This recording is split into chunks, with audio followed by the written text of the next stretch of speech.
سے کئی لوگ خودکشیاں کر رہے ہیں، یہ حرام ہے۔ حالات سے تنگ ہو کر خودکشی نہیں کرنی چاہیے، یہ حرام ہے، اس سے بچنا چاہیے، توبہ استغفار کرنا چاہیے۔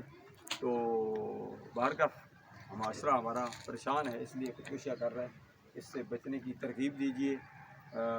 اللہ تبارک و تعالی ہم سب کو اپنا اپنا محاسبہ کرنے کی توفیق عطا فرمائے۔ اللہ ہمیں حکمران بھی ایسے دے جو اس ملک پاکستان میں نظام مصطفیٰ صلی اللہ علیہ وسلم کا نفاذ فرما سکے۔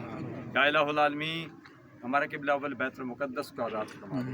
یا الہ العالمین مرحوم کے تمام پسماندگان کو، ان کے بیٹوں کو، بھتیجوں کو، بھانجوں کو، تمام فیملی کو، نزاکت خان سمیت سب فیملی کو یہ صدمہ برداشت کرنے کی توفیق عطا فرمائے۔ جو بھی نماز جنازہ میں آیا ہے یا کسی مجبوری کی بنا پر نہیں آ سکے، میری ماں بہنیں بچیاں جو گھر میں موجود ہیں، یا اللہ سب کی خالی جولیوں کو اپنی رحمت سے مالا مال فرما، رحمت کی بارش مہربانیاں فرما، اس ملک و ملت کی حفاظت فرما۔